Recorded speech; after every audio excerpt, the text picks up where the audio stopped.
कौन कहता है कि आसमान में सुराग तो नहीं हो सकता, बस एक पत्थर तो कब्र से उछालेगा।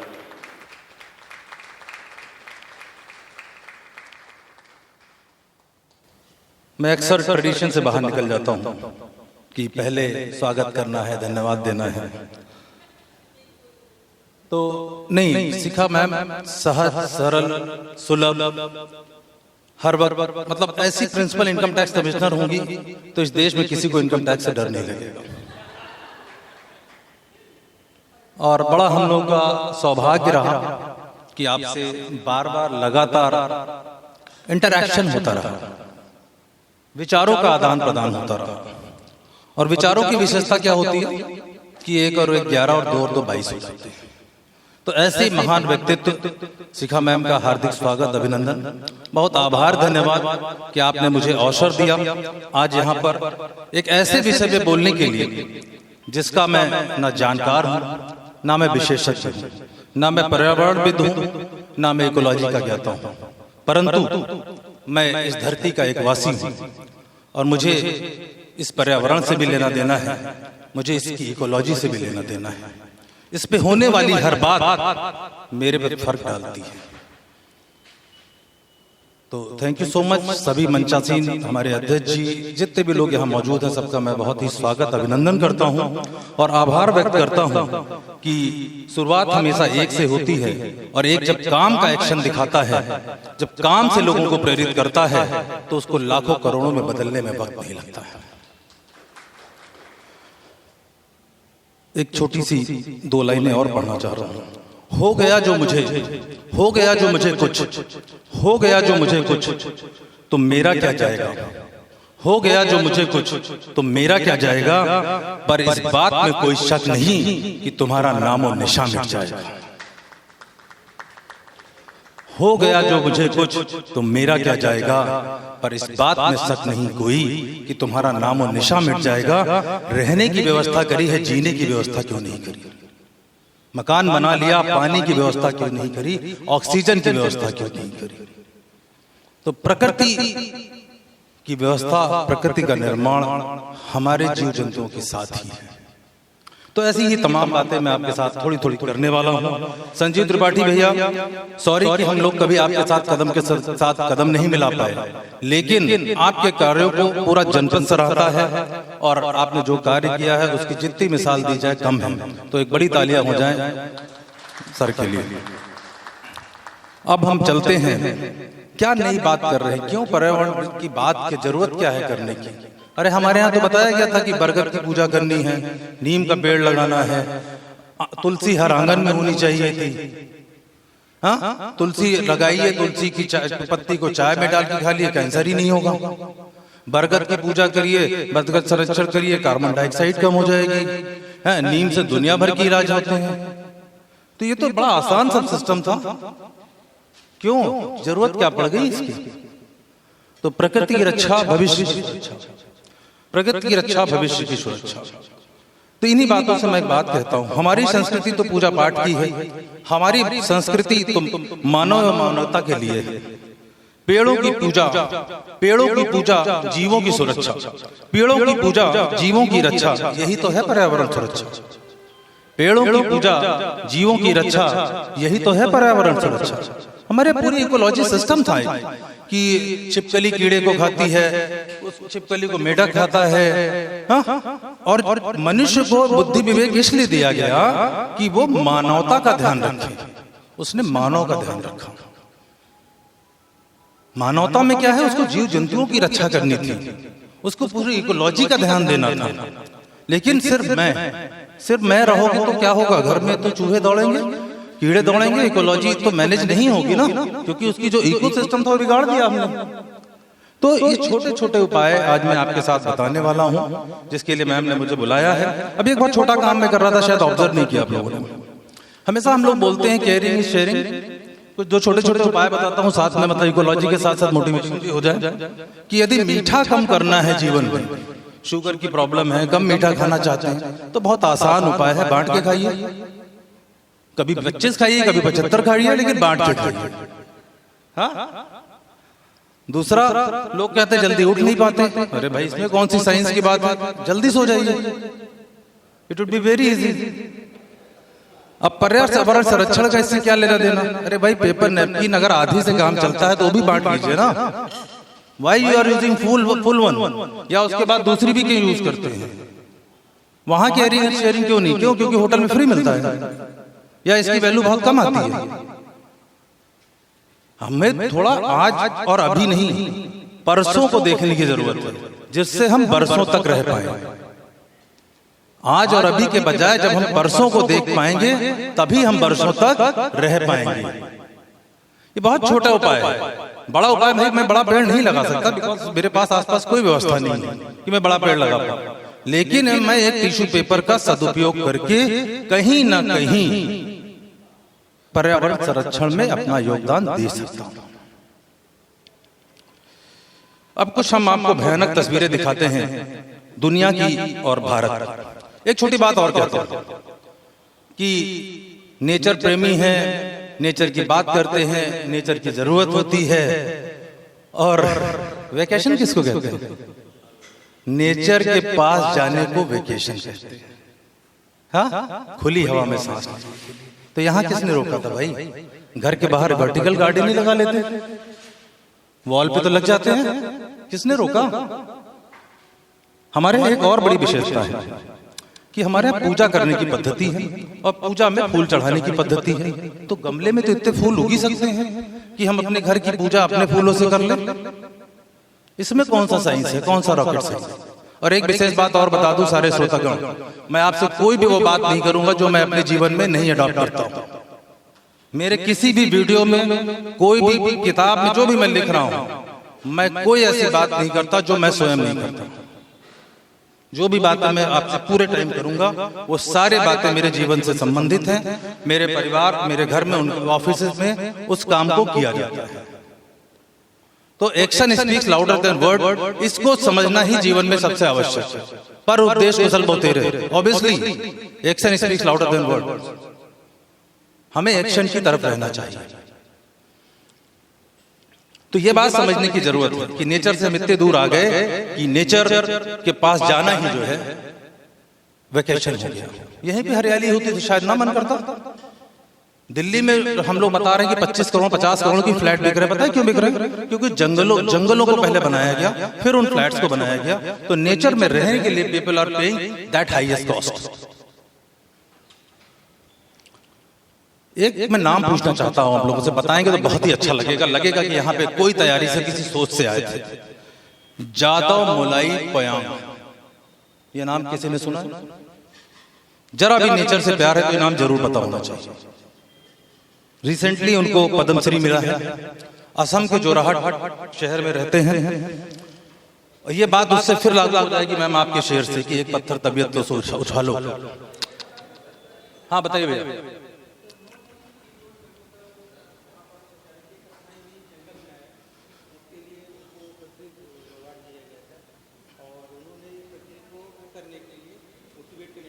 बहुत बहुत धन्यवाद। आपको पौधा मिला है कि नहीं मिला है? एक पौधा आयोजक मंडल इनको जरूर दीजिएगा। ये स्टोरी हमारी जिंदगी बदलने के लिए, पर्यावरण की नहीं, हमारी व्यक्तिगत जिंदगी बदलने के लिए बहुत जरूरी है। जादव मोलाई पयांग एक 16 साल के बच्चे थे और बाढ़ आती थी तो इन्होंने देखा कि सैकड़ों हजारों की संख्या में सांप मर जाया करते थे किनारे। तो उस बच्चे के मन में ये क्यूरियोसिटी आई और अपने पिता से पूछा कि पिताजी ये सांप मर क्यों गए, ये सरवाइव क्यों नहीं कर पाए? तो उनके पिता ने कहा कि बेटा यहाँ पे ये डेजर्ट है, समुद्र का किनारा था वो, और वहां पे कुछ भी उगता नहीं है, कोई जीव पेड़ वनस्पति नहीं है, इस वजह से यहाँ जीव जंतु सरवाइव नहीं कर पाते। उस 16 साल के लड़के ने जंगल बसा दिया अकेले। पूरे दिन सिर्फ एक काम पेड़ लगाना, अपना जीविकोपार्जन, खेती बाड़ी, दूध दही जो भी व्यवसाय है वो करते हैं। जादव मोलाई पयांग, ये नाम हमें याद होना चाहिए दोनों तरीके से कि अकेला मैं अकेला ही काफी हूं, मैं काफी अकेला नहीं हूं, मैं अकेला ही काफी हूं। दूसरा कि जब हम अकेले शुरुआत करते हैं तो बहुत कुछ बदलता है। कोई सोशल मीडिया अकाउंट नहीं है लेकिन वो पद्मश्री है। किसी को बताया नहीं उन्होंने कि मैं पेड़ लगा रहा हूं, पर पूरी दुनिया को पता है कि उन्होंने पेड़ लगाया है। तो एक्शन में वो ताकत होती है कि जब हम सुने, समझें और अडॉप्ट करें। तो आदमी के जीवन में जो सबसे आवश्यक चीज सीखना है कि whether I am adoptive person और not, that is the most important. दुनिया के सब लोगों को सबसे बड़ा ज्ञान है, अरे पता है भाई, जानते हैं यार, क्या करें। सही बात है, कितना मानते हैं, कितना अडॉप्ट करते हैं, वो आपकी वैल्यू को बढ़ाएगा। वो बताएगा कि हाँ आप जीवित व्यक्ति हैं और आपने आपको जिसके लिए 8 करोड़ योनियों में मनुष्य बनाया गया, आप उस मनुष्यता का कार्य कर रहे हैं।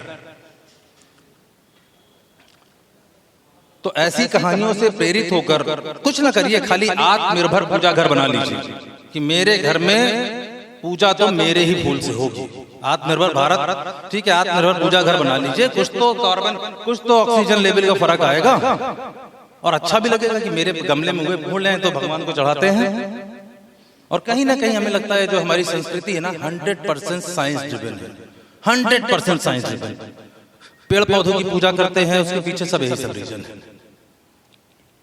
एक रिपोर्ट आई है, मैम आप जरूर जानती होंगी, साइंटिस्ट हैं, climate central world weather attribution और रेड क्रॉस क्रिसेंट क्लाइमेट के द्वारा, कि पहले हम लोग जो दिन जानते हैं, जाड़ा, कितने मौसम होते हैं हमारे यहाँ पल्लवी जी? 4। कौन कौन से?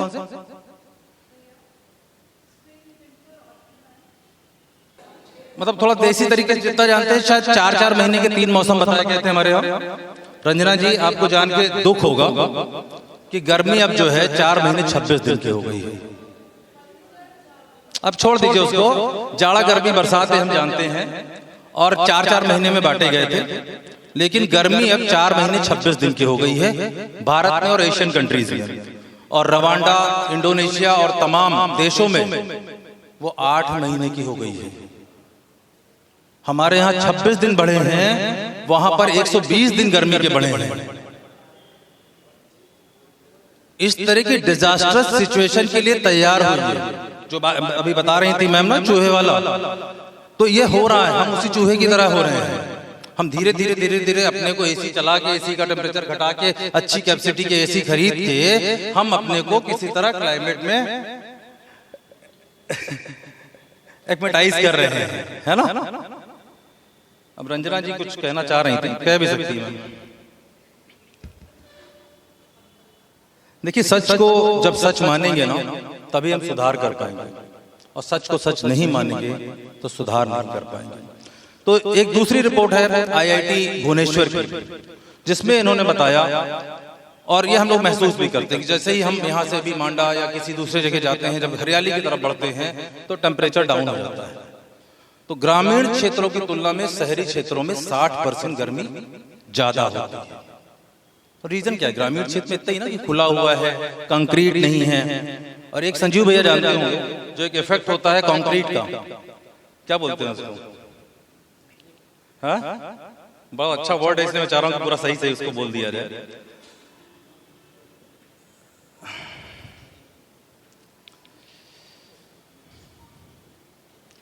दिल्ली की हालत, हाँ, urban heat island effect, urban heat island effect, ये IIT भुवनेश्वर की रिसर्च में बताया गया कि दिल्ली में जो गर्मी का कारण है 32% उसका रीजन है कंक्रीट। तो अभी घर बनना तो रुक नहीं सकता भाई, चाहिए रहने के लिए, चाहिए रहने की व्यवस्था के साथ साथ जीने की व्यवस्था भी हो, ये स्लोगन होना बहुत जरूरी है। तो आगे मैं इस पे जरूर बात करूंगा 7-8 पॉइंट पे कि हमें डिमांड क्या करनी चाहिए। हम लोकतंत्र में हैं, हम समाज में हैं, हम आज हर वक्त सोशल मीडिया में हैं, हमें डिमांड क्या करनी चाहिए? हम डिमांड ही सारी उल्टी करते हैं, जीने की डिमांड ही नहीं करते, हम तो सारी हमेशा रहने और खाने की डिमांड करते हैं। वो पचेगा कैसे और हम जिएंगे कैसे, इससे बात ही नहीं करते। तो ये 32% कंक्रीट की वजह से हो रहा है। एक और सरप्राइजिंग डेटा मैं आपको बता दूं कि दिल्ली में पानी का बिल तो नहीं आता है, परंतु 31% नलों में पानी नहीं आता है। मेरा खुद का ऑफिस है और हमें टैंकर पे निर्भर रहना पड़ता है। और दिल्ली में नेचुरल रिसोर्स वाटर का क्या था या है? नदियां और तालाब और रेन वाटर। लेकिन हमने क्या किया? Drain water. ड्रेन वाटर कभी भी ना नेचुरल रिसोर्स था, ना है, ना रहेगा। ऑलवेज जो प्राकृतिक सिस्टम था, बर्फ बनेगी, पिघलेगी, आएगी, हमें मिलेगी। हमने सब डिस्टर्ब किया। और ड्रेन वाटर का आलम यह है कि जहां 200, 150, 250 फीट पे पानी मिलता था, अब 400, 500 फीट पे नहीं मिलता। और दिल्ली में डार्क जोन घोषित कर दिए गए हैं। और अगले तकरीबन 25-30 सालों में देश के 130 शहर चिन्हित हुए हैं IIT भुवनेश्वर की स्टडी के अनुसार, जो जल शून्य हो जाएंगे, जो जल शून्य हो जाएंगे।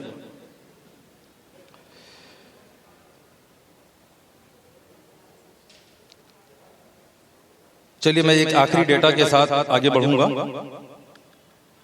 कि हमारे पास भारत की जो क्षेत्रफल है पूरी दुनिया का 2.45% है, और हमारे पास जो वाटर रिसोर्सेज हैं दैट इज 4%, बट जो हमारे पास आबादी है वो 16%।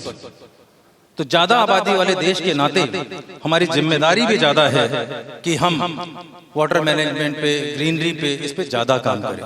और एक सुखद बात है पूरे सारी दिक्कतों के बीच में कि हमारे यहाँ दुनिया के कंपैरिजन में ज्यादा बारिश होती है, 110 सेंटीमीटर बारिश होती है हमारे यहाँ। परंतु दुर्भाग्य यह है कि हम सिर्फ 15% वाटर का इस्तेमाल कर पाते हैं या उसको स्टोरेज कर पाते हैं, 85% वेस्ट हो जाते हैं। क्यों? क्योंकि तालाबों पे तो घर बन गए, तालाब केवल कागज पे रह गए, और तमाम योजनाएं हमारी जमीन की जमीन पे रह गई। तो बस स्मॉल करेक्शन की हम बात करेंगे, आप लोग मेरे साथ समझिएगा कि जानते भी हैं वाटर हार्वेस्टिंग को मैंडेटरी किया जाए, जहां है वो चालू हो। हर बिल्डिंग में ADA की तरफ से होता है कि वाटर हार्वेस्टिंग हो, but that is not working. वो मैंडेटरी किया जाए कि हो। और नदियों का संरक्षण, भूजल, यह एक अस्थायी विकल्प है। स्थायी विकल्प यह है कि इनको हम अपनी अमूल्य निधियां मानें। एक मेरी लाइन है आज की कि हम लोग सूर्योदय योजना चल रही है, हर घर सोलर की बात कर रहे हैं, हर छत सोलर। मैं कह रहा हूं हर छत सोलर, हर छत हरियाली। ज्यादातर लोगों के पास छत है।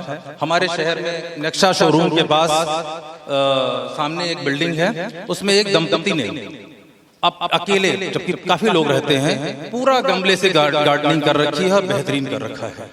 तो एक प्रयास यदि हम करेंगे, और इस कभी अगर हम जब उपाय ढूंढने जाएंगे ना, तो हमें उपाय ही मिलेंगे। और हम बताएंगे कि जगह ही नहीं है, तो नहीं जगह है, लेकिन छत पे बहुत जगह है। सोलर एनर्जी, इलेक्ट्रिक व्हीकल और छत पे हरियाली, ये यदि हम काम करेंगे तो बहुत कुछ कर पाएंगे। और टिश्यू पेपर का मैंने आपको बताया ही, प्लास्टिक वेस्ट, और जो सबसे बड़ी बात है, एक मैं अपनी कंपनी की तरफ से आपको बता दूं कि हम लोग सिक्योरनेट में हम लोग पहले काफी कलर्ड पैकेजिंग यूज करते थे, अब हमने ब्राउन पैकेजिंग की तरफ बढ़ गए हैं। ब्राउन क्यों? क्योंकि ब्राउन रिसाइक्लेबल है, रीयूजेबल है, और कंपोस्टेबल है, बायोडिग्रेडेबल है। तो इस तरह की पैकेजिंग की तरफ हम ही नहीं, पूरी दुनिया में लोग बढ़ रहे हैं। और हमें भी सामान खरीदते समय ये बात, बहुत कलरफुल पैकेजिंग की वजह से सामान नहीं खरीदना चाहिए। हमें जो चीजें प्रकृति के लिए बेहतर है वो करनी चाहिए। और निश्चित मैं श्योर हूँ कि इतने दिन के कैंपेन के बाद सब लोग झोले यूज कर रहे होंगे, कोई प्लास्टिक बैग नहीं यूज कर रहा होगा। और इलेक्ट्रिक व्हीकल की तरफ भी बढ़ने की जरूरत है, उससे भी हम काफी कुछ कर पाएंगे। तो once again thank you so much for giving me this opportunity to come over here and talk to you. Thank you so much. Let's start a journey of beyond ordinary. Come together, inspire each other and inspire the world. Thank you so much.